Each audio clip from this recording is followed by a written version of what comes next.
மீண்டும் இந்த புதன்கிழமை மாலையிலே உங்களை எல்லாம் சந்திப்பது மகிழ்ச்சி. இந்த காலத்தில் எந்த காலத்துக்கு ஏற்ற விதமாக சொன்னா, 2 அழகான பாடல்கள் பாடினதுக்கும் அவளுக்கு ரொம்ப தேங்க்ஸ்.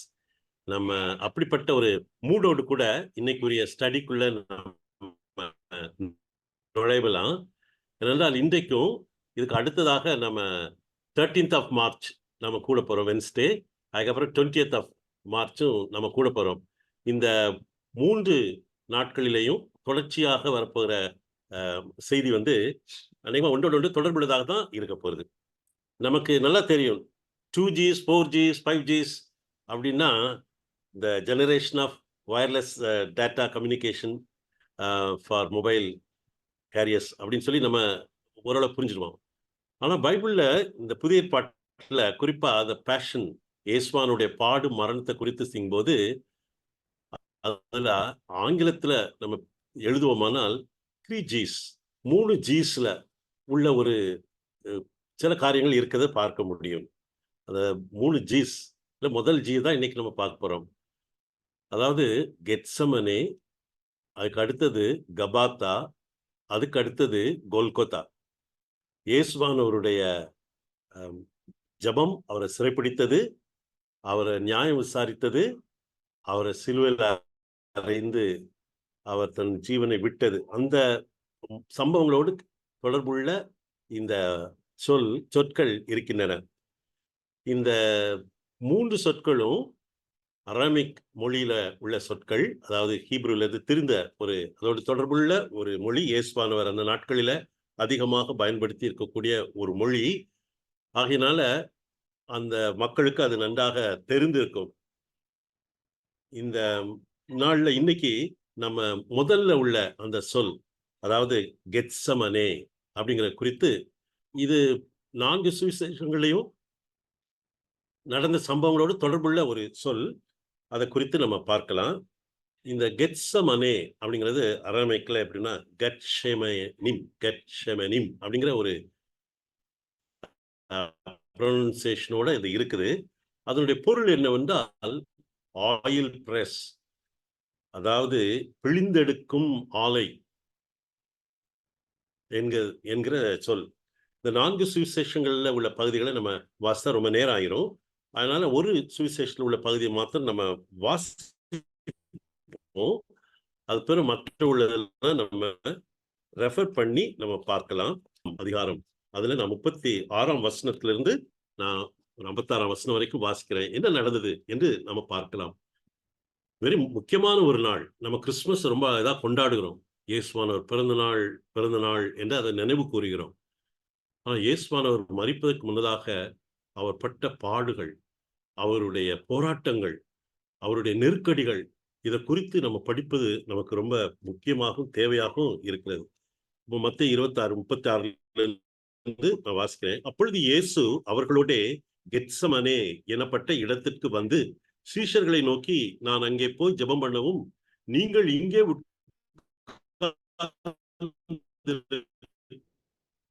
உட்கார்ந்திருங்கள் என்று சொல்லி பேதுருவையும் செபதேயுவின் குமாரர் இருவரையும் கூட்டிக் கொண்டு போய், துக்கமடையவும் ஆத்துமா மரணத்துக்கு ஏதுவான துக்கம் கொண்டிருக்கிறது, நீங்கள் இங்கே தங்கி என்னோட கூட விழித்திருங்கள் என்று சொல்லி சற்று அப்புறம் போய் முகம் குப்புற விழுந்து, என் பிதாவே, இந்த பாத்திரம் என்னை விட்டு நீங்க கூடுமானால் நீங்கும்படி செய்யும். ஆகிலும் என் சித்தத்தின்படி அல்ல, உம்முடைய சித்தத்தின்படியே ஆக என்று ஜெபம் பண்ணினார். பின்பு அவர் சீஷர்களிடத்தில் வந்து, அவரேரமாவது என்னோட கூட விழித்திருக்க கூடாதா? நீங்கள் சோதனைக்குட்படாதபடிக்கு விழித்திருந்து ஜெபம் பண்ணுங்கள். ஆவி உற்சாகம் உள்ளதுதான், மாம்சமோ பலவீனம் உள்ளது என்றார்.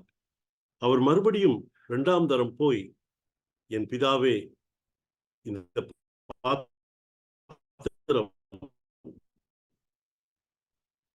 பாத்திரத்தில் நான் பானம் பண்ணினால் ஒழிய இது என்னை விட்டு நீங்க கூடாதாகில் உம்முடைய சித்தத்தின்படி கடவுள் என்று ஜெபம் பண்ணினார். அவர் திரும்ப போது அவர்கள் மறுபடியும் நித்திரை பண்ணுகிறது கண்டார். அவர் மறுபடியும் அவளை விட்டு போய் 3ஆம் தரமும் இந்த வார்த்தைகளையே சொல்லி ஜெபம் பண்ணினார். பின்பு அவர் தம்முடைய சீஷர்களிடத்தில் வந்து, இனி நித்திரை பண்ணி இளைப்பாருங்கள், இதோ மனுஷகுமாரன் பாவிகளுடைய கைகளில் ஒப்புக் கொடுக்கப்படுகிற வேளை வந்தது. என்னை காட்டிக் கொடுக்கிறவன் இதோ வந்துவிட்டான், எழுந்திருங்கள் போவோம் என்றார். அவர் இப்படி பேசுகையில் 12 ஒருவனாகிய யூதாஸ் என்பவன் அவனோடே கூட பிரதான ஆசாரியரும் ஜனத்தின் மூப்பரும் அனுப்பின திரளான ஜனங்கள் பட்டயங்களையும் தடிகளையும் பிடித்துக் கொண்டு வந்தார்கள். அவரை காட்டிக் கொடுக்கிறவன் நான் எவனை முத்தம் செய்வேனோ அவன்தான், அவனை பிடித்துக் கொள்ளுங்கள் என்று அவர்களுக்கு அடையாளம் சொல்லியிருந்தான். உடனே அவன் இயேசுவினிடத்தில் வந்து, ரபி வாழ்க என்று சொல்லி அவரை முத்தம் செய்தான். இயேசு அவனை நோக்கி, சிநேகிதனே, என்னத்திற்காக வந்திருக்கிறாய் என்றார். அப்பொழுது அவர்கள் கிட்ட வந்து இயேசுவின் மேல் கை போட்டு அவரை பிடித்தார்கள். அப்பொழுது இயேசுவோடு இருந்தவர்களில் ஒருவன் கை நீட்டி தன் பட்டயத்தை உருவி பிரதான ஆசாரியனுடைய வேலைக்காரனை காதர வெட்டினான். அப்பொழுது இயேசு அவனை நோக்கி, உன் பட்டயத்தை திரும்ப அதன் உரையிலே போடு.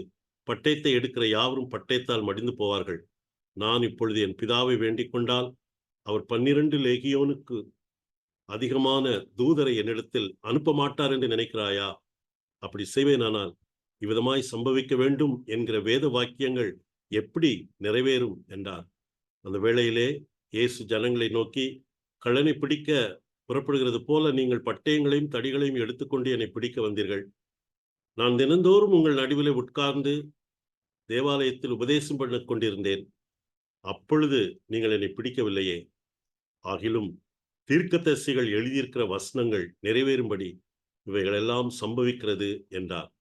அப்பொழுது சீஷர்கள் எல்லாரும் அவரை விட்டு ஓடி போனார்கள். மத்தேயு 26:36 வசனத்துல த கெத்சமனே என்கிற அந்த பதம் பயன்படுத்தப்பட்டிருக்கிறது. அதே போல மார்க் எழுதின சுவிசேஷத்துல 14ஆம் அதிகாரத்துல 32ஆம் வசனத்திலிருந்து இந்த பகுதி பெரும் பகுதி இருக்கிறத நம்ம பார்க்க முடியும். அது 32ஆம் வசனத்துல கெத்சமனே என்கிற அந்த சொல் பயன்படுத்தப்பட்டிருக்கிறது. அது ஒரு தோட்டத்துக்கு இருந்த ஒரு பெயர். லூக்கா எழுதின சுவிசேஷம் 22ஆம் அதிகாரத்துல ஒலிவ மலைக்கு போனார் என்று சொல்லப்பட்டிருக்கிறது. அங்கே இந்த தோட்டம் ஒலிவ மலையிலே இருந்த ஒரு தோட்டம்.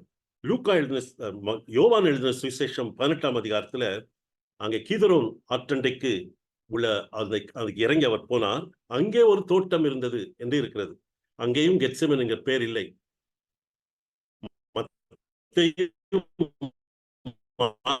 மாத்திரம்தான் இந்த கெத்செமனே என்கிற அந்த சொல்லை பயன்படுத்தமனே என்றால் அந்த பகுதியில இயேசுவானவர் சொல்லுகிற ஒரு உவமை. ஒரு எஜமான் திராட்சை தோட்டத்து எஜமான் அவன் திராட்சை தோட்டத்தை நாட்டி வேலியிட்டு ஒரு ஆலையையும் அங்கே நாட்டினான். குத்தகைக்காரத்துல கொடுத்து விட்டு ஏற்ற வேலை வரும்பொழுது அவரிடத்திலே அந்த பழத்தையோ அதில் தொகையை பெற்றுக்கொள்ள வேலை ஆட்களை அனுப்பினான் என்று நம்ம அந்த ஓமையில பார்க்கிறோம். ஒருவேளை இப்படி பெரிய தோட்டமாக அது இருந்திருக்க வேண்டும். அங்கே சேகரிக்கிற அந்த பழங்களை பிழிந்து எடுத்து அந்த திராட்சை ரசத்தை உடனே அவர்கள் எடுக்க வேண்டிய ஒரு நேரமாக இருக்க வேண்டும். இன்னொரு ஓமையிலையும் நாம் வாசிக்கிறோம், அந்த இயேசுவானவர் திராட்சை தோட்டத்துக்கு எஜமான் வேலைக்கு ஆட்களை அனுப்பின அந்த காட்சி அந்த ஓமையில் அவர்களுக்கு கொடுக்கப்பட்ட அந்த கூலி அதை குறித்தும் இயேசு சொல்கிறார். அப்பொழுதும் அவர் அந்த எஜமான் திரும்ப திரும்ப வேலையாட்களை அனுப்புகிறார். அப்பொழுது நிறைய வேலைகள் இருக்கக்கூடிய ஒரு இடம், அப்படிப்பட்ட ஒரு இடம், அது பெரிய இடமாக இருந்திருக்க வேண்டும். ஆனால் திராட்சை பழம் அந்த காலமாக அது இல்லாமல் இருந்திருக்க வேண்டும். இயேசுவானவர் இரவு நேரத்திலே அங்கே போய் இருந்தார் என்று பார்க்கிறோம். ஒரு ஆயில் பிரஸ்ல ஒரு பிழிந்தெடுக்கும் ஆலையில எது போடப்படுகிறதோ அதுக்குள்ளே இருக்கிறது வெளியே வரும். செக்கு, நம்ம நாட்டுல பொதுவாக செக்கு என்று இருக்கிறார்கள். அந்த செக்குல எள்ளு போட்டா நல்லெண்ணெய் வருகிறது. தேங்காய் கொப்பரை கொண்டு போய் போட்டால் தேங்காய் எண்ணெய் வருகிறது. கடலையை பதப்படுத்தி போட்டால் கடலை எண்ணெய் வருகிறது. இது போலத்தான் அந்த கெத்செமனேல அந்த சமயத்துல இருந்த மக்கள் they underwent such an experience, including Jesus. இயேசுவானவர் உட்பட அங்கு யார் யார் இருந்தார்களோ அவர்கள் எல்லாம் பிழிந்து எடுக்கப்படும் ஒரு அனுபவத்துக்குள்ளே அவர்கள் போனார்கள் என்பதை நாம் அறிந்து கொள்ள முடிகிறது. அப்படி அவர்கள் போகும்போது 3 வித்தியாசமான தன்மைகள், 3 different natures were brought out. 3 வித்தியாசமான தன்மை அல்லது சுபாவங்கள். முதலாவது மக்கள், அங்கு கூடியிருந்த மக்கள், அவர்களுடைய இன்னர் நேச்சர், த பீப்புள்ஸ் இன்னர் நேச்சர், மக்களுக்குள்ளே இருந்த உள்ளான தன்மை வெளிப்படத் தொடங்கியது. 2வது, அங்கே இயேசுவானவர் இருந்தார். அவர் அனுபவித்த சம்பவங்களின் வழியாய் his human nature was revealed. அவருக்குள்ளே இருந்த மனுஷீக பிரகாரமான அந்த தன்மை வெளிப்பட்டது. ஆனால் அதோடு நில்லாமல் 3வது தன்மை இயேசுவானவருடைய தெய்வீக தன்மை, the divine nature of Jesus was brought out. இந்த 3ஐயும் நம்ம இன்னைக்கு ராத்திரியில நாம சிந்திக்க முயற்சி செய்யலாம். இந்த பகுதியில முதல்ல the people's inner nature, அங்கு கூடியிருந்த மக்களுடைய உள்ளான தன்மை, அது எப்படி கொண்டு வரப்பட்டது. அதுல 2 குரூப் இருக்கிறாங்க. ஒரு குரூப் இயேசுவை பிடிக்கிறதுக்காக தடிகளையும் பட்டயங்களையும் தூக்கி கொண்டு வந்த அந்த பிரதான ஆசாரியர்களுக்கு உதவி செய்யும்படியாக, இயேசுவை பிடிக்கும்படியாக வந்த மக்கள். அவங்களுக்கு என்ன நடக்குன்னு தெரியாது. அவங்களுக்கு ஒரு கட்டளை கொடுக்கப்பட்டது, வாங்க போலாம், போய் அங்க ஒரு கள்ள போதகர் இருக்கிறார், கள்ள தீர்க்கதரிசி இருக்கிறார், அவரை பிடிச்சா மக்கள் ஒருவேளை கலகம்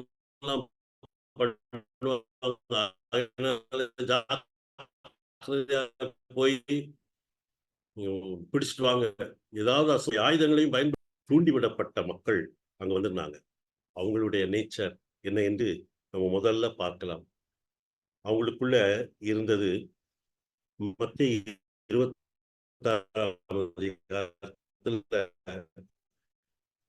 56 வசனங்களை நம்ம வாசிக்கும் போது,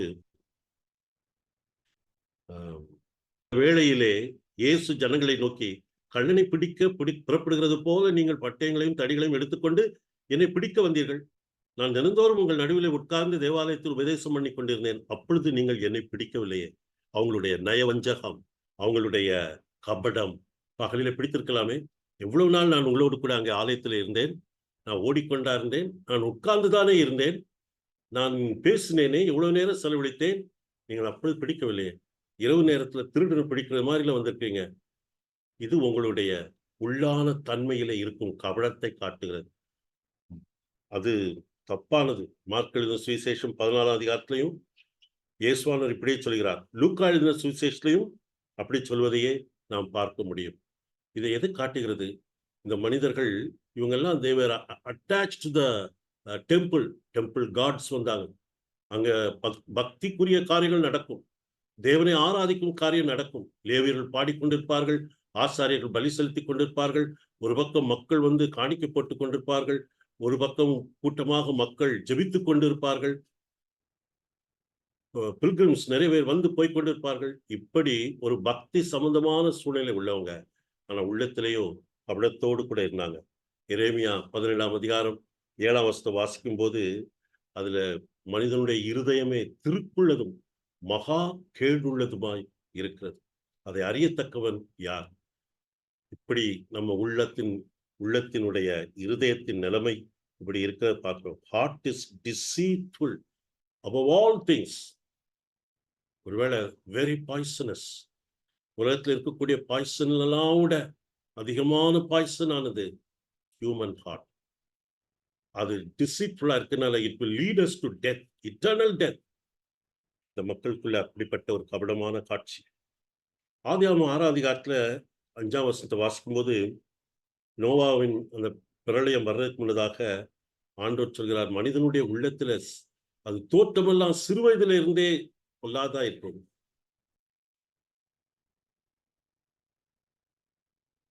அருமையானவர்களே, இந்த காலத்துல நம்முடைய இருதயத்தை ஆராய்ந்து பார்ப்பது எவ்வளவு நல்லது. நம்முடைய வாய் ஒன்று பேசும், இதயம் ஒன்று சொல்லுமா? தேவனே, என்னை ஆராய்ந்து அறிந்து கொள்ளும், வேதனை உண்டாக்கும் வழி என் இடத்துல உண்டோ என்று பார்த்து நித்திய வழியிலே என்னை நடத்தும். இதுதான் நம்முடைய ஜெபமா இருக்க வேண்டும் அல்லவா? இன்னைக்கு காலையில இருந்து இது வரைக்கும் என் உள்ளத்துல என்ன காரியத்தை கர்த்தர் பார்த்தார்,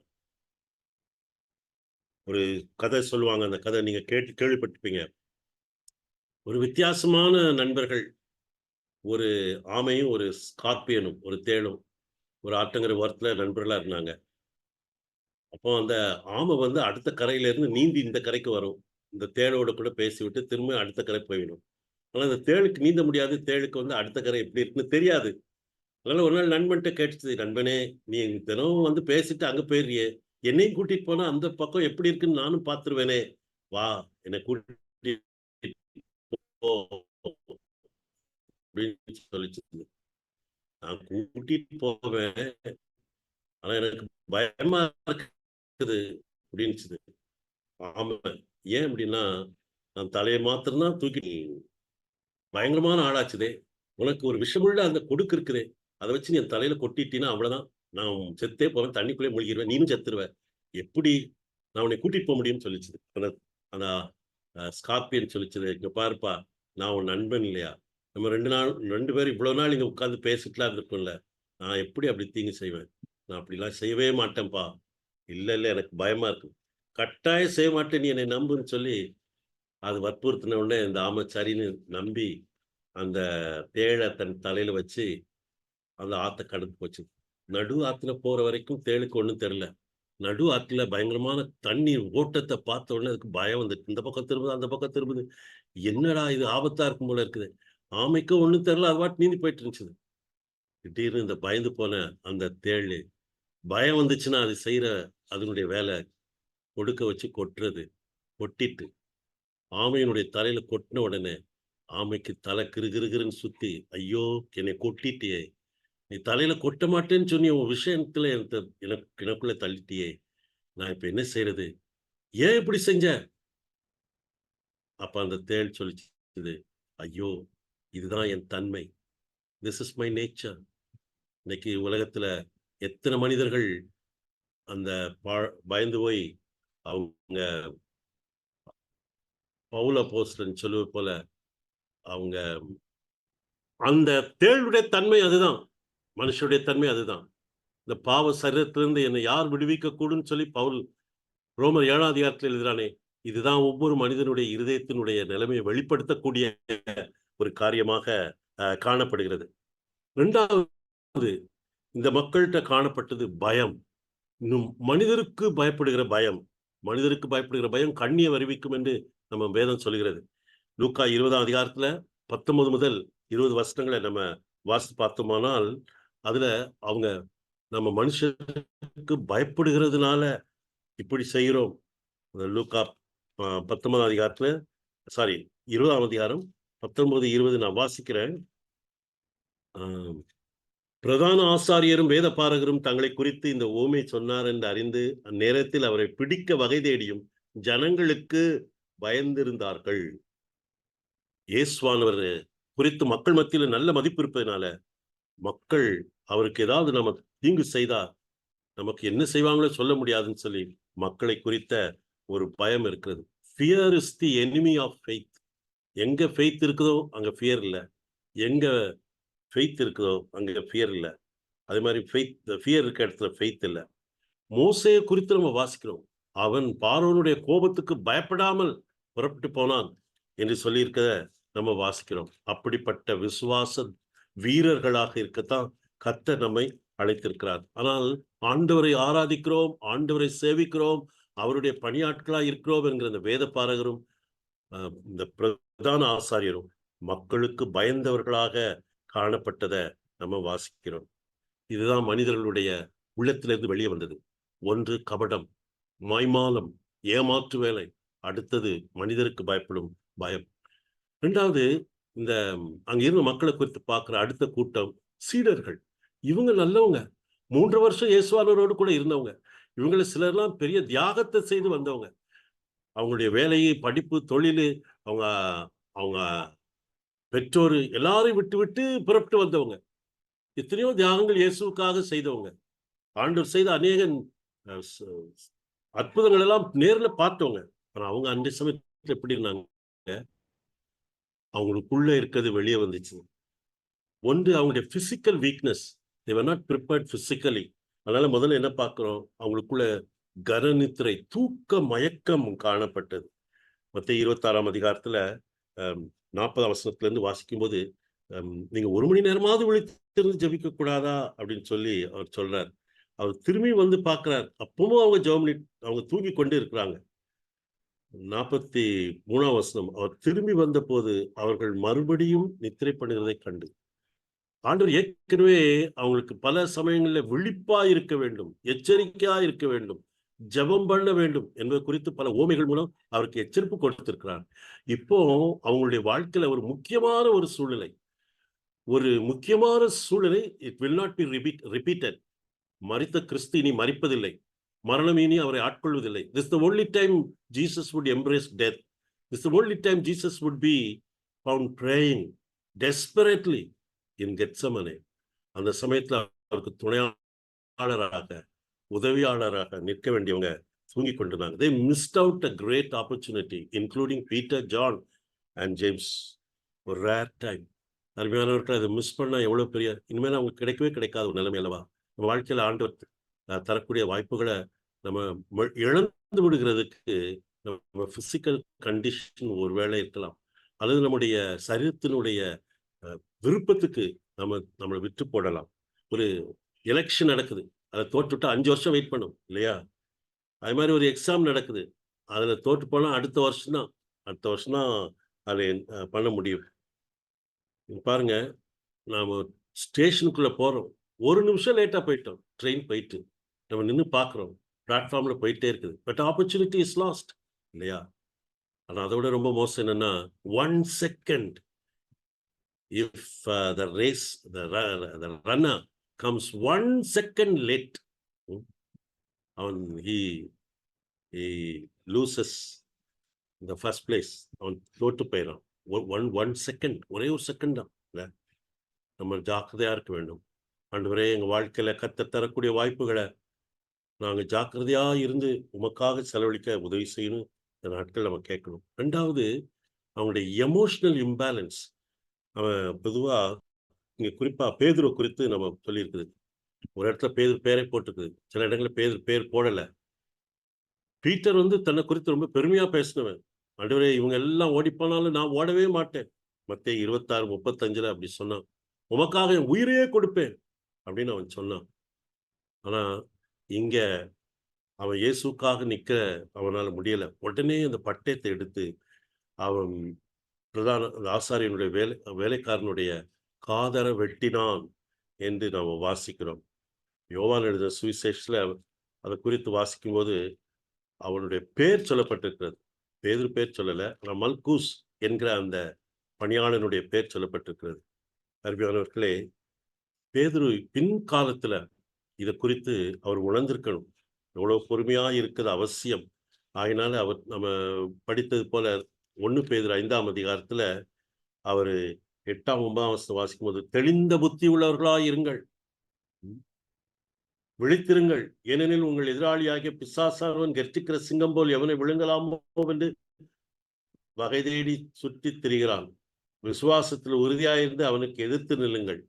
உங்க சகோதரர்களுக்கு இப்படிப்பட்ட பாடுகள்லாம் இருக்குது, நீங்க அதனால பதறிப்போய் எதையும் செய்திடாதீங்க என்று சொல்வதாக நாம பார்க்கிறோம். ஆனா பேதுருக்கு அன்னைக்கு அது தெரியல, அவன் பெரிய தப்பு செய்துட்டான். அது மாதிரி பவுல் அப்போஸ்தலன் தன்னுடைய நிருபத்துல கோபம் கொண்டாலும் பாவம் செய்யாதிருங்கள் என்று சொல்வதை பார்க்கிறோம்.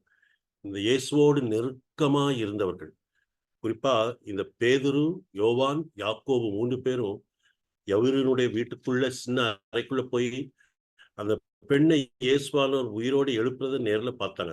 The first event of Jesus raising a dead person. அப்புறம் மவுண்ட் டிரான்ஸ்பிகரேஷன், மறுரூப மலையில மற்ற சீஷனை விட்டு இவங்க 3 பேரை கூட்டிட்டு போனார். இந்த பேதுரு அங்க ரொம்ப குளோரியஸ் காட்சிகள் எல்லாம் பார்த்தார். அங்க மோசையும் எலியாவும் இயேசுவோடு பேசிக் கொண்டிருக்கிறதெல்லாம் பார்த்தார். ஆனா இங்க he acted as a very very angry person, angry human being. அவன் காதை வெட்டினான் என்று பார்க்கிறோம். 3வது, அதாவது இவங்கிட்ட காணப்பட்டது 1 நித்திரை மயக்கம், 2வது ஒரு ஆத்திரமான செயல், 3வது பயம். மத்தேயு 26:56 வாசிக்கும் போது, எல்லாரும் ஓடிப்போனார்கள் என்று வாசிக்கிறோம். Including Peter. எல்லாரும் ஓடிப்போனார்கள். அதுல ஒரு வார்த்தை வருகிறது. என்ன வார்த்தை என்றால், அப்பொழுது என்ற வார்த்தை. ஆங்கில வேத புத்தகத்துல தென் என்று சொல்லப்பட்டிருக்கிறது. அது அது அது அதுக்கு முன்ன பகுதியை நம்ம வாசிக்கும் போது அதுல என்ன பார்க்கிறோம் என்றால், இயேசுவானவர் அவரை பிடிக்க வந்த மக்களுக்கு சொல்கிறார். அந்த வேளையில் 55ஆம் வசனம். இயேசு ஜனங்களை நோக்கி, கள்ளனை பிடிக்க புறப்படுகிறது போல நீங்கள் பட்டயங்களையும் தடிகளையும் எடுத்துக்கொண்டு என்னை பிடிக்க வந்தீர்கள். நான் தினந்தோறும் உங்கள் நடுவிலே உட்கார்ந்து தேவாலயத்தில் உபதேசம் பண்ணி கொண்டிருந்தேன். அப்பொழுது நீங்கள் என்னை பிடிக்கவில்லையே. 56. ஆகிலும் தீர்க்கதரிசிகள் எழுதியிருக்கிற வசனங்கள் நிறைவேறும்படி இவைகள் எல்லாம் சம்பவிக்கிறது என்றார். அப்பொழுது சீஷர்கள் எல்லாரும் அவரை விட்டு ஓடி போனார்கள். இனிமேல கதை முடிஞ்சிருச்சுது. இயேசுவானவர் நமக்கு முன்னாடி சொன்னது போல வேத வாக்கியத்தின்படி இது நடக்க போகுது. மேசியா இவர் வேறுபட்டவர், வித்தியாசமானவர் என்கிற உணர்வு வந்த போது இனி அவரும் தன்னை காப்பாற்றிக் கொள்ளவில்லை, நம்மையும் காப்பாற்ற மாட்டார், ஓடி போயிட்டார். அருமையானவர்களே, இங்க பயம் இல்ல, ஆண்டவர் அங்க யாரும் அவரை காப்பாற்றல, தேவதூதர்கள் வரல, ஒருவரும் வரல. என்ன செய்யறது? இந்த நாட்கள் ஏராளமான கிறிஸ்தவ நண்பர்கள் தங்களுடைய விசுவாச நிமித்தம் அதிகமான சோதனைக்குள்ளா போறதை பார்க்கிறோம். ஆண்டவர் அவங்களுக்கு துணையா நின்று அவங்கள தைரியப்படுத்தணும். இதுல இருந்து காலத்துல நம்மை ஆராய்ந்து பார்க்க நாம கடமைப்பட்டிருக்கிறோம். ஆண்டவரே, எதை குறித்தாக என் உள்ளத்துக்குள்ளே பயம் காணப்படுகிறதா? சூழ்நிலைகளை குறித்து அல்லது சில மனிதர்களை குறித்து என் மனதிலே உள்ள பயத்தை ஒரு பாத்திர கொண்டு வருகிறேன்னு சொல்லி நம்ம வைப்போம்.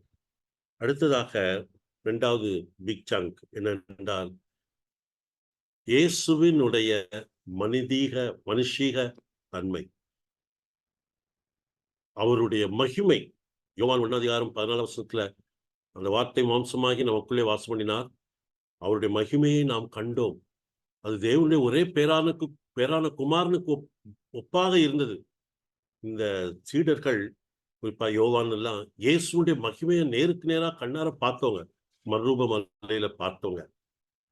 அப்படிப்பட்ட பார்த்தவங்க இப்ப வேற ஒரு காட்சி. இயேசுவானவர் துக்கம் நிறைந்தவராய் வேதனையோடு கூட இருக்கிறார். He underwent mental and emotional pain, agony.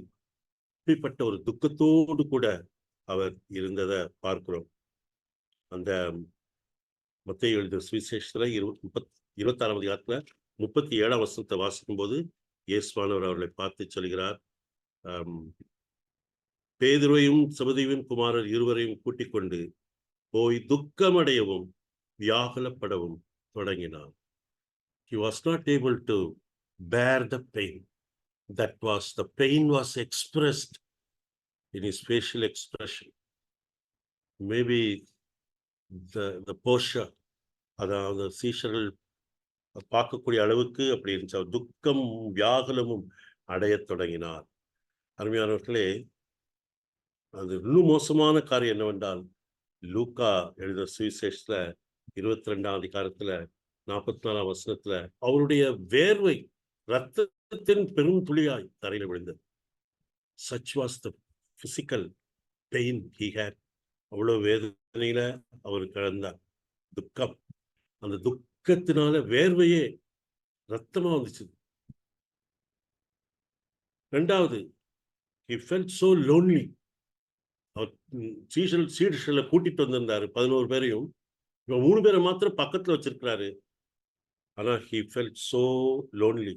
அதனால அவர் மத்தேயு 26ஆம் அதிகாரத்திலும் வாசித்தது போல, நீங்க 1 மணி நேரமாவது என்னோட கூட விழித்திருந்து ஜெபிக்க கூடாதா அப்படின்னு கேட்கிறார்.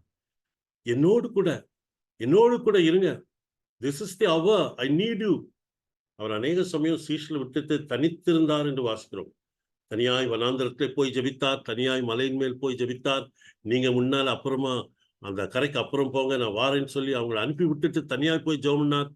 ஆனா இங்க Jesus was badly in need of the company and fellowship of his disciples. ஆனா அவங்களாலேயோ கொடுக்க முடியாத ஒரு நிலைமை, தனிமையில இருந்தார். இப்படி சொல்லப்படுது, சிறு குழந்தைகள்ல பிறந்த உடனே அவங்களுக்கு ஹியூமன் டச், பிசிக்கல் டச் இல்லாம வச்சிருந்தா அவங்களுக்கு ஸ்டண்டட் growth வரும். அவங்களோட பேச முடியாமலே போயிடலாம். இல்லாட்டி ஸ்டண்டட் growth வரும். சில சமயம் that may lead even to death அப்படின்னு சொல்றாங்க. அது குறித்த ஒரு சம்பவத்தை நான் வாசித்தேன். எனக்கு ரொம்ப ஆச்சரியமா இருந்துச்சு.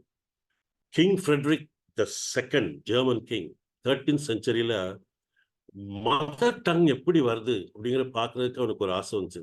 அதனால குழந்தை பிறந்த உடனேயே சில குழந்தைகளை தாயரை விட்டு பிரித்து நேசஸ்மார்கிட்ட கொண்டு கொடுத்துட்டாங்க. ஆனால் நேசஸுக்கு இவருக்கு கட்டளை என்னன்னா, நீங்க யாரும் அந்த குழந்தைகள் இருக்கக்கூடிய நேரத்தில் பேசவே கூடாது. பிள்ளைகள் அந்த குழந்தைகிட்டையும் பேசக்கூடாது, நீங்களும் பேசக்கூடாது. அந்த குழந்தைகளுக்கு மனுஷ சத்தமே கேட்கவே கூடாது. ரெண்டாவது அவங்களுக்கு தொடவும் கூடாது.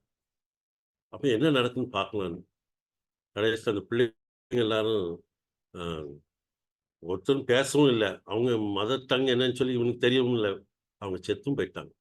இப்படி we need human beings need human company, touch. Loneliness is such a terrible experience. முதிர் வயதில் உள்ளவங்களுக்கு தான் அநேகம் இந்த மாதிரிலாம் கிடைக்குதுன்னு சொல்லி சொல்றாங்க இப்போ இந்த காலத்துல. ஆனா he was very young at the prime of his life, but he felt so lonely. என் கூட 1 மணி நேரமா விழித்திருங்க அப்படின்னு சொல்லி சொன்னார். அப்புறம் he underwent our struggle. அவர் ரொம்ப போராடினார். நீங்க பாருங்க அவர் போராட்டம் எப்படி இருந்துச்சுன்னு பாருங்களேன். லூக்கா 22ஆம் அதிகாரத்துல 41ஆம் வசனத்தை வாசிக்கும் போது, லூக்கா 22:41.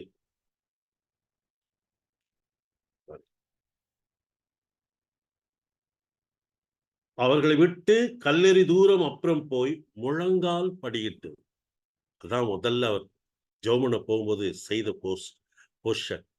ஆனா மார்க் எழுதின சுவிசேஷம் 14ஆம் அதிகாரம் 35ஆம் வசனத்தை பாருங்க. Mark 14:35.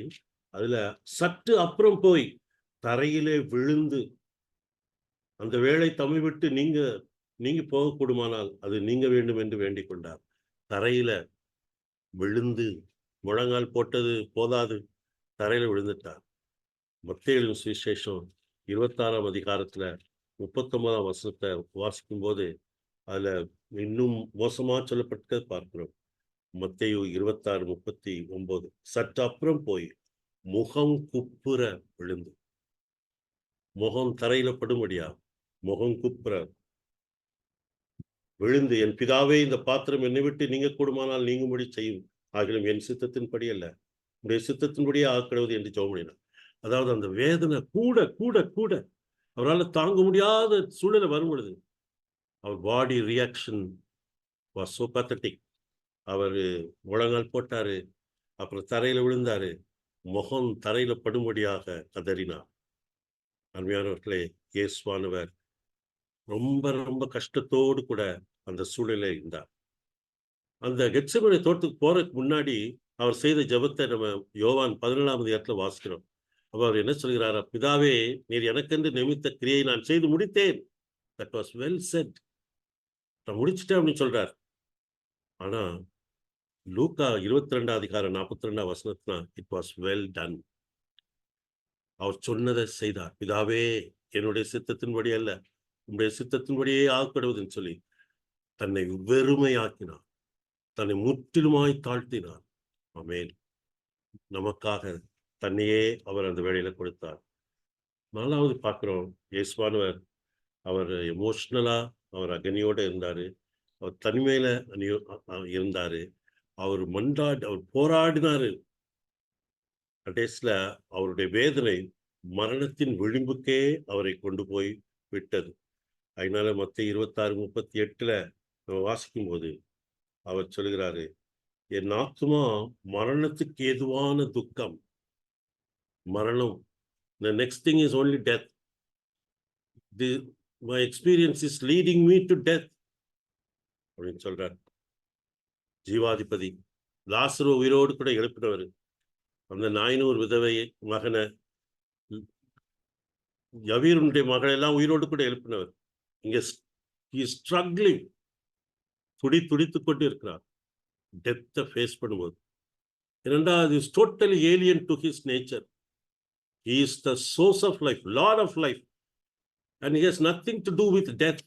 He has come to overcome death, but now he has to embrace death He has to pass through the experience of death. அவருடைய சரீரமும் அவருடைய மனதும் அவருடைய ஆத்மாவும் ஏற்கிறதுக்கு துடிக்குது. அருமையானவர்களே, ஒரு புழுவை எடுத்துட்டு வந்து நெருப்புல போட்டா அந்த புழு எப்படி துடிக்கும்?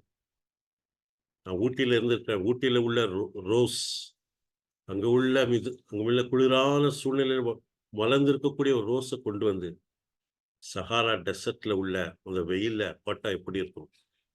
கருகி போகும். இயேசுவானவருக்கு அன்னைக்கு அப்படிதான் இருந்துச்சு. ஆண்டவரே, இந்த பாத்திரம் என்னை விட்டு நீங்க கூடுமானால் நீங்கும்படி செய்யும்னு அவரை சொன்ன வச்சது அவருடைய அவருடைய ஸ்ட்ரகிள், அவருடைய போராடினார் இல்லையா? அது அவருடைய ஹியூமன் நேச்சரை காட்டும். அருமையானவர்களே, he was truly human.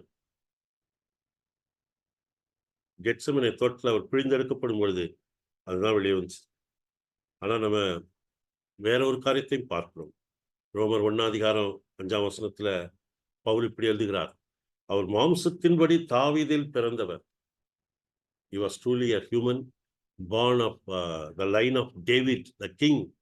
He was truly a human being. ஆனா அதே சமயத்துல நான் அந்த வசனத்தை வாசிக்கிறேன். ரோமர் 1 சாரி வெரி சாரி 1 5 வம்சத்தின்படி தாவீது சந்ததியில் பிறந்தவரும் பரிசுத்தமுள்ள ஆவியின்படி தேவனுடைய சுதன் என்று மரித்தோரிலிருந்து உயிர்த்தெழுந்ததினாலே பலமாய் நிரூபிக்கப்பட்ட தேவ குமாரனுமாய் இருந்தார். ஏன் இந்த அனுபவம் இயேசுக்கு? ஏன் இதன் வழியா ஆண்டவர் அவரை வழிநடத்தினார்? 2 காரியங்கள். கெத்செமனேல அவருடைய ஹியூமன் நேச்சர் வெளிப்பட்டதுக்கு 2 காரியங்கள். அது என்ன வாசிக்கிறோம்? எபிரேயர் நிருபத்துல 2 14-15 வாசிக்கும் போது எபிரேயர் 2:14-15, அதனால் பிள்ளைகள் மாம்சத்தையும் இரத்தத்தையும் உடையவர்களாய் இருக்க அவரும் அவர்களைப் போல மாம்சத்தையும் இரத்தத்தையும் உடையவர் ஆனார். மரணத்துக்கு அதிகாரியாகிய பிசாசானவனை தமது மரணத்தினாலே அழிக்கும்படிக்கும் ஜீவ காலமெல்லாம் மரண பயத்தினாலே அடிமைத்தனத்துக்குள்ளானவர்கள் யாவரையும் விடுதலை பண்ணும்படிக்கும் அப்படியானார். அவர் மனிதனானார். அது கிறிஸ்துமஸ். ஆனால் அவர் நமக்காக மரித்தார். அது குட் ஃப்ரைடே. அவர் பாடுபட்டார் நமக்காக, நம்முடைய மீட்கும்படியா, மரண பயத்திலிருந்து நம்ம மீட்கும்படியா அன்றைக்கு அவர் துடியாய் துடித்தார். அருமையானவர்களே, அதே சமயத்தில் இன்னொரு காரியத்தை வாசிக்கிறோம். ஏன் அவர் பாடுபட்டார்? எபிரேயர் 4 15-16 எபிரேயர் 4:15-16. நம்முடைய பலவீனங்களை குறித்து பரிதபிக்க கூடாத பிரதான ஆசாரியர் நமக்கு ராமன் எல்லா விதத்திலும், கெத்செமனே தோட்டத்தில் உள்ள அனுபவம் கூட, எல்லா விதத்திலும் நம்மை போல சோதிக்கப்பட்டும் பாவம் இல்லாதவராய் இருக்கிற பிரதான ஆசாரியரே நமக்கு இருக்கிறார். ஆதலால் நாம் இரக்கத்தை பெறவும் ஏற்ற சமயத்தில் சகாயம் செய்யும் கிருபை அடைவும் தைரியமாய் கிருபாசனத்தண்ணிலே சேரக்கிடவும். இயேசுவானவர் அருமையானவர்களே, அதுக்குத்தான் இந்த கெத்செமனே தோட்டத்துக்குள்ளாக இந்த அனுபவத்தை பெற்றவராக அவர் கடந்து போனார். 3வது இதை பார்த்துதான் நான் முடிக்கணும். ஜீசஸ் டிவைன் நேச்சர், இயேசுனுடைய தெய்வீக தன்மையும் அங்கே வெளிப்பட்டது. முதலாவது, his obedience or his total dedication to the scriptures. It is written, it is the will of my Father, I will subdue myself to it. ஒரு தமிழர் இருக்குன்னு வச்சுக்கோங்களேன், அது ஏதோ ஒன்று இருக்குது, அந்த தமிழரை அசைச்சா அதுக்குள்ள இருக்க வெளியே ஸ்பில் ஆகுது. இயேசுவானவர், Jesus was jolted here in Gethsemane. What was inside him came out. That was total dedication to the will of the Father. அவருக்கு கஷ்டம் இருக்கலாம், நெருக்கம் இருக்கலாம், தனிமையில இருக்கலாம், அவர் மேல அநியாயமா பொய் சொல்லலாம். பட் அவருடைய உள்ளான நேச்சர்ல அவருடைய மனுஷிக பிரகாரமானது மாத்திரமல்ல, தெய்வீக பிரகாரமான தன்மை வெளிப்பட்டது. அதனால அவர் மத்தேயு 26 46 54 வாசிக்கும் போது 54 56 ஏற்கனவே நம்ம வாசித்திருக்கிறோம். இதெல்லாம் தீர்க்கதரிசிகள் எழுதியிருக்க வசனங்கள் எல்லாம் நிறைவேறும்படி நடக்கிறது. அவர் தன்னை முற்றிலும் ஒப்புக் கொடுத்தார். இவரை குறித்து ஏற்கனவே பழைய ஏற்பாட்டில் சொல்லப்பட்டிருக்கிறது. சங்கீதம் 40:7-8 பார்க்கும்போது அதுல இப்படி ஒரு வார்த்தை வருகிறது. சங்கீதம் 47:8. அப்பொழுது நான் இதோ வருகிறேன், புஸ்தக சுருளில் என்னை குறித்து எழுதியிருக்கிறது. இதே இதை எபிரேயர் 10:7 முதல் 9 நம்ம பார்க்க முடியும். ஆண்டவர் தன் பிதாவின் சித்தத்துக்கு எழுதப்பட்டிருக்கிற வார்த்தைக்கு தன்னை முற்றிலுமாய் ஒப்பு கொடுத்தார். கர்த்தருடைய வேதத்தில் பிரியமாய் இருந்து இரவும் பகலும் அவருடைய வேதத்தில் தியானமாய் இருக்கிற மனுஷன் பாக்கியவான். அருமையானவர்கள், இப்படிப்பட்ட கிருபை கர்த்தர் நமக்கும் தரணும். இரண்டாவது, அவர்கிட்ட காணப்பட்ட ஒரு தெய்வீக தன்மை என்னவென்றால், expressing love and compassion at that hour. அந்த மாதிரியான ஒரு தடுமாற்றமுள்ள, தத்தளிக்கக்கூடிய ஒரு பயங்கரமான ஒரு சூழ்நிலையில இயேசுவானவர் யூதாஸ் காரியோத்து அவரை பிடிக்க வரும்பொழுது அவனை பார்த்து சொன்னார். மத்தேயு 26:49. உடனே இயேசு அவன் இயேசுவிடத்தில் வந்து, ரபி வாழ்க என்று சொல்லி அவரை முத்தம் செய்தான்.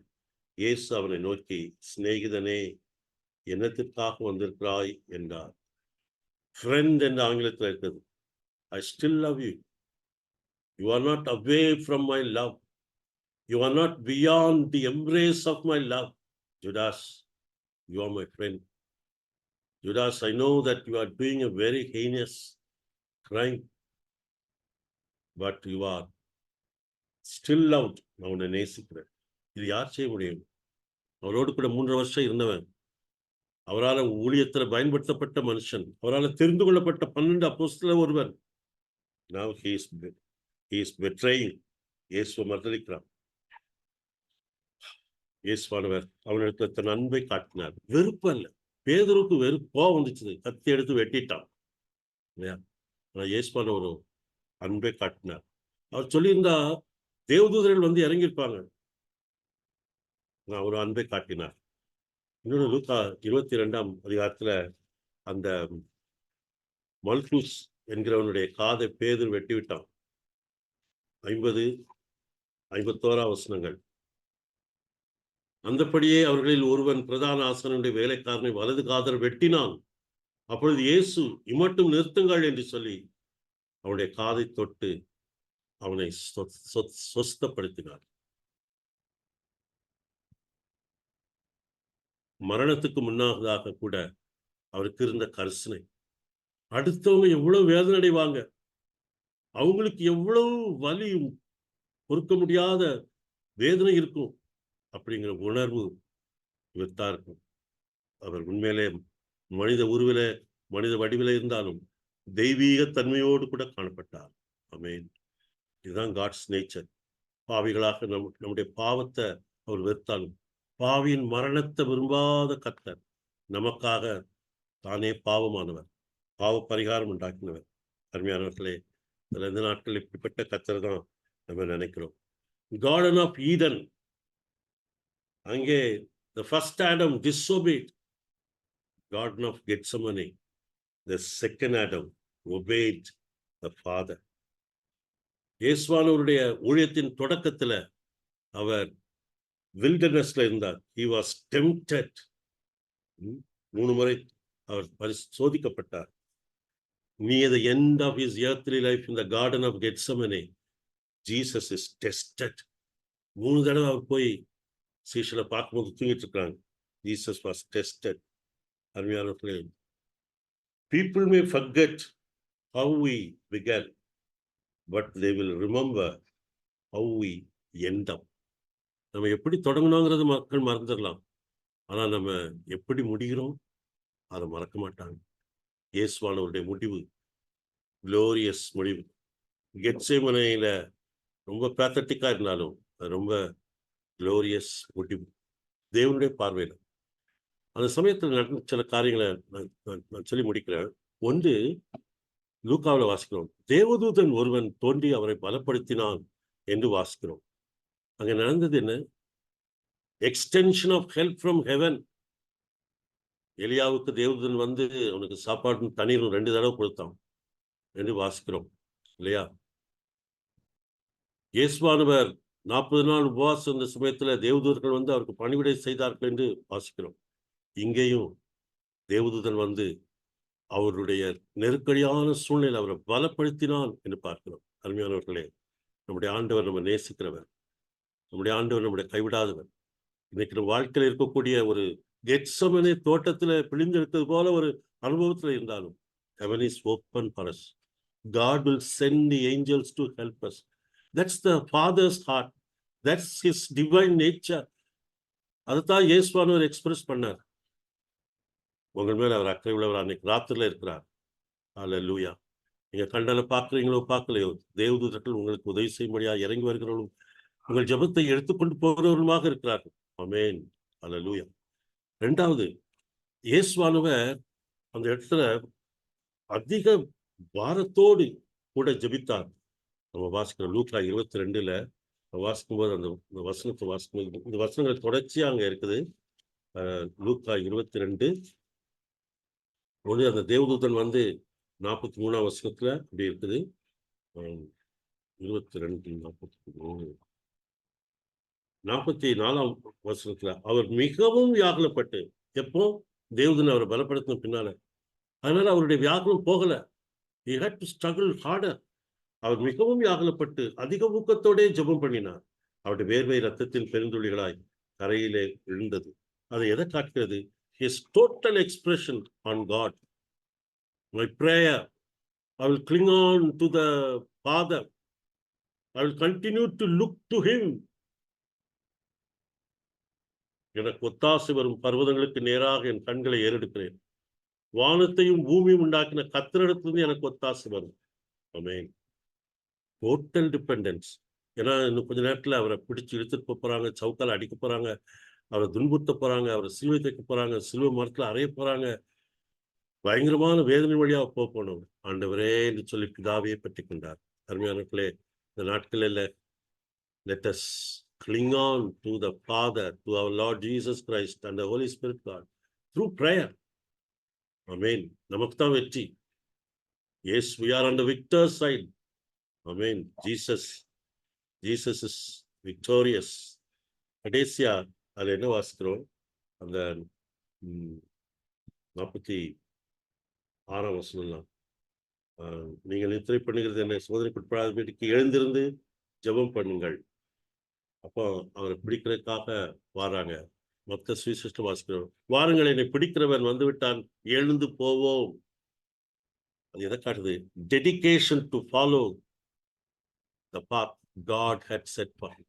Struggle, அவர் கெத்செமனே தோட்டத்தில் உள்ள ஸ்ட்ரகிள் ஓராயிட்டு, but totally dedicated. I will follow to the end, the path that my Father has set for me. இன்னைக்கு அப்படிப்பட்ட டெடிகேஷனை நமக்கு தர ஆண்டவர் வல்லவர். நான் போன பாதையில நீ வருவியா? ஒருவன் என்னை பின்பற்றி வர விரும்பினான், அவன் தன்னைத்தான் வெறுத்து தன் சிலுவை எடுத்துக்கொண்டு அனுதினமும் என்னை பின்பற்ற கடவன். துதியன்.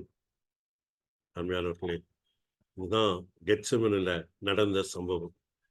அடுத்த 13ஆம் தேதி, மார்ச் 13ஆம் தேதி கபாத்தா. அது முன்னால என்ன நடந்துச்சு என்பதை குறித்து நாம் படித்துக் கொள்ளலாம். கண்களை மூடி ஜெபிப்போம். ஆண்டவரே, நாங்கள் ஜெபிப்பதற்கு எங்களுக்கு வாயில வார்த்தை இல்லையப்பா. நீர் ஜெபித்த ஜெபத்தை குறித்து நாங்க தியானித்துமே. எங்க ஜெபம் எவ்வளவு செல்ஃபிஷா இருக்குது. எங்கள் ஜெபம் எவ்வளவு கன்வீனியன்ஸ் ஓரியன்டா இருக்குது. எங்களை மன்னியும், எங்களை மன்னியும். எங்களுடைய பலவீனத்திலே எங்களுக்கு உதவி செய்கிற துணையாளர் நீர். உங்களுடைய பலவீனங்களை குறித்து பரிதபிக்காத பிரதான ஆசாரியர் நீர். ஆகினால் நாங்கள் சோதிக்கப்படும் பொழுது எங்களுக்கு உதவி செய்ய வல்லவராய் இருக்கிறேன். கெத்செமனேக்குள்ளே போன இயேசு கிறிஸ்துவே, உமக்கு ஸ்தோத்திரம். எல்லா விதமான ஆடியல்ஸையும் அமைதியாக சகித்த இயேசு கிறிஸ்துவே, உமக்கு ஸ்தோத்திரம். இன்னைக்கு எங்கள் வாழ்க்கையில் வரக்கூடிய நெருக்கடிகள், போராட்டங்கள் எதுவாக இருந்தாலும் எங்களுக்கு துணையாளராய் இருந்து எங்களை வழி நடத்த, தாங்கி ஏந்து சுமக்க உம்மாலே முடியும். அப்படிப்பட்ட இயேசுவினுடைய கரங்களிலே எங்களையும், எங்களுடைய எதிர்காலத்தையும், எங்களுக்கு அருமையானவர்களையும், எங்களுக்குள்ள எல்லாவற்றையும் ஒப்பு கொடுத்து ஜெபிக்கிறோம். நீர் மாத்திரம் எங்களுக்கு போதும் ஆண்டவரே. கெத்செமனேயின் நாயகரே, கடைசி மட்டுமே பின்பற்ற எங்களை ஒப்புக் கொடுக்கிறோம். இயேசு கிறிஸ்துவின் நாமத்தில் ஜெபிக்கிறோம் பிதாவே. ஆமென்.